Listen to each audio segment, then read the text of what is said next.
拉明亞茂迎來了他的17歲生日。隔天，他走進柏林奧林匹克球場，歐洲國家盃決賽。那場決賽，他是史上最年輕的歐洲國家盃決賽球員。那屆歐國盃，他是史上最年輕的進球者。那個夏天，他是史上最年輕的歐洲國家盃冠軍得主。然後回到巴塞隆納，他拿起了一件球衣，10號。那件球衣，上一個穿它20年的人叫 Lionel Messi。足球這個行業最難回答的問題，不是他有多強，因為我們都看到了，17歲歐洲冠軍，2024年金球獎他拿走了最佳年輕球員 Copa 列，2025年他整季47個進球加助攻，金球獎整體票選第2名，輸給了同年在 PSG 倒3冠的 Dembele。但足球有3個最高的地方：世界盃、歐冠、金球獎，3個他還沒去過任何一個。這不是一個已經抵達終點的故事，這是一個比所有人都早出發的人，還有最長的路要走。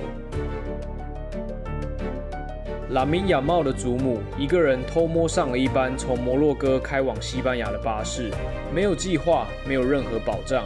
他到了加泰隆尼亞的馬塔羅，同時打3份工，存錢把他的兒子從摩洛哥接過來。那個兒子後來成了亞茂的父親 Monir Nasraoui， 在巴塞隆納附近做建築工的摩洛哥人。亞茂的母親希拉·埃巴納從赤道幾內亞的巴塔城來到加泰隆尼亞，2個人在這裡相遇，在這裡有了拉明。亞茂的足球鞋上至今繡着摩洛哥和赤道幾內亞的旗幟，那不只是裝飾，是他選擇記住自己從哪裡來的方式。La Masia， 巴塞隆納的青訓學院 ，Xavi、Iniesta 以及 Lionel Messi 都是從這裡走出去的。被 La Masia 選中，不代表能走到最頂端。每一年進去的人很多，能站上一隊的只有少數。2023年4月29日，15歲又9個月的亞茂第一次替上了巴塞隆納一隊。那一刻，他成為自1922年以來巴塞隆納最年輕的一隊出場球員，一個沉睡超過100年的紀錄。他替換下場的是 Gavi， 同樣從 La Masia 走出，同樣被視為巴塞隆納未來的支柱。接力棒就這樣傳了下去。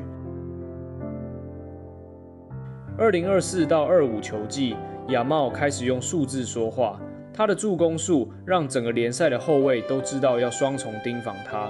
歐冠，他在對班菲卡的比賽中同場進球加助攻，成為歐冠史上最年輕達成此成就的球員，17歲241天。準決賽，巴塞隆納在主場以3-3逼平國際米蘭。第2回合，客場一度打到幾乎晉級，在補時最後幾秒被 Francesco Acerbi 破平。延長賽 ，Fratesi 踢進絕殺。2回合合計6-7，與決賽草坪只差了幾秒鐘。那一季，他拿下歐冠年度最佳進球。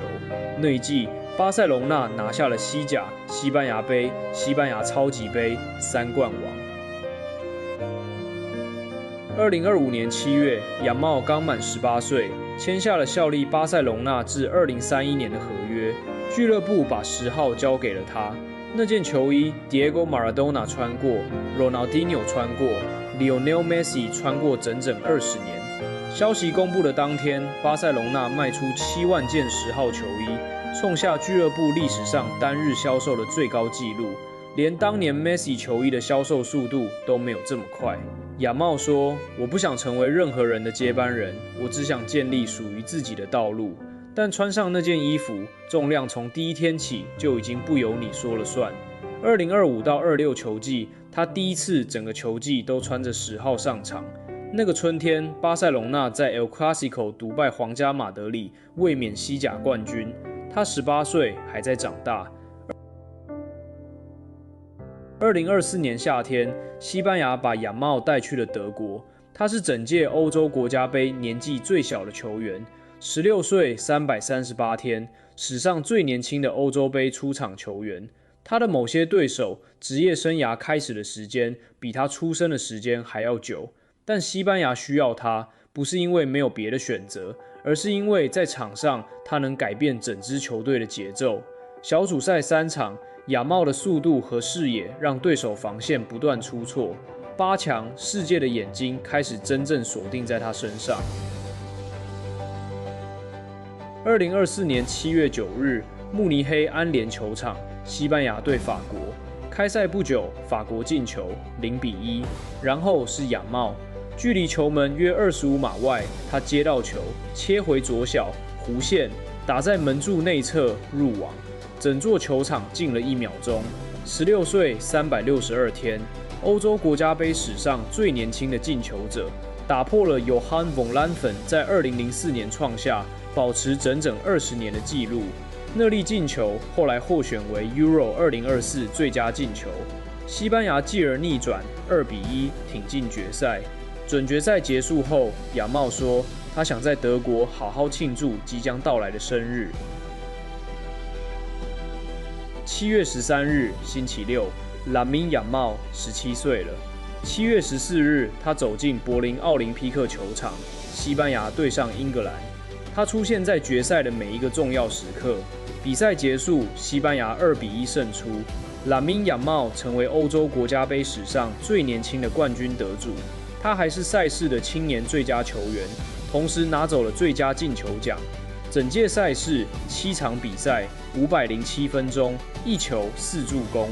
他是第一個在歐洲杯同一屆的8強、準決賽和決賽都有直接貢獻的球員。最年輕，史上最年輕，又一個史上最年輕。每一個紀錄旁邊都有他的名字，都有他的年齡。但這個行業有一個很安靜的規律。Bojan Krkić 從 La Masia 走出，17歲代表巴塞隆納一隊首發，走過亞茂現在走的走廊，踢過同樣的草皮。他後來在 Roma、AC 米蘭、Stoke City 之間蠕轉，才華從未完全消失，只是慢慢的從人們的視線裡淡出了。天才不稀奇，足球史上太多人在17歲讓世界停下來看，然後在25歲悄悄滑下來。不是因為天賦消失，而是因為在最高水準維持20年，需要的是一種跟天賦完全不同的能力。2014年 ，Messi 已經拿了4座金球獎，27歲，他改變了自己的飲食習慣，找了一位意大利的營養師，把過去的披薩、碳酸飲料全部戒掉，換成蔬菜、全穀物、橄欖油。他每晚9點上床，睡足8到9個小時。中午再補睡1個小時，訓練後額外花超過1個小時做伸展，為的是讓30幾歲的身體還能跑出20幾歲的速度。他說過一句話：18歲的身體可以接受的，27歲已經不一樣了。那次改變讓他的職業生涯延長了超過10年。亞茂現在18歲，他走的路比 Messi 更早開始。那也表示他要面對的問題比所有人都更早到來。2026年北美世界杯，西班牙的陣容裡有一個18歲的孩子，穿着10號球衣走上場。他的祖母當年一個人偷上一班巴士，從摩洛哥來到加泰隆尼亞，父母在那裡相遇，在那裡有了他。現在他站在世界杯的草皮上，代表着一個有很多人的旅程拼湊起來的地方。命題從來不是他有多強，而是這種強能走多遠，能走多久。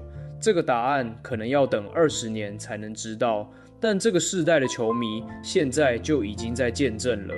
我是 Pitch 球場，有好的故事就會更新，在留言區告訴我你最想聽哪個球員或球隊的故事。